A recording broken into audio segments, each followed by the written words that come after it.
Hey guys, it's Greg from GWA Auto Parts, and today we're here with the AA Ignition replacement mass airflow sensor that fits a variety of GM vehicles, including the Chevrolet Sonic, Trax, as well as some Buick models, including the Encore, Verano, as well as the Chevy Cruze. And this is going to be vehicles with the 1.4, 1.6, 1.8, 2.0, and 2.4 liter engines. You can check the product page for the exact results. So this sensor actually provides air temperature readings as well as airflow readings to the engine computer on your vehicle.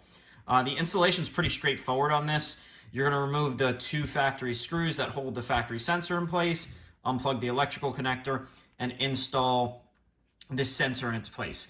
Now, once you install the sensor in the vehicle, you're going to want to turn the vehicle on, and you're going to want to let the vehicle idle for about 2 to 3 minutes without touching the gas or anything to give the engine computer a chance to calibrate.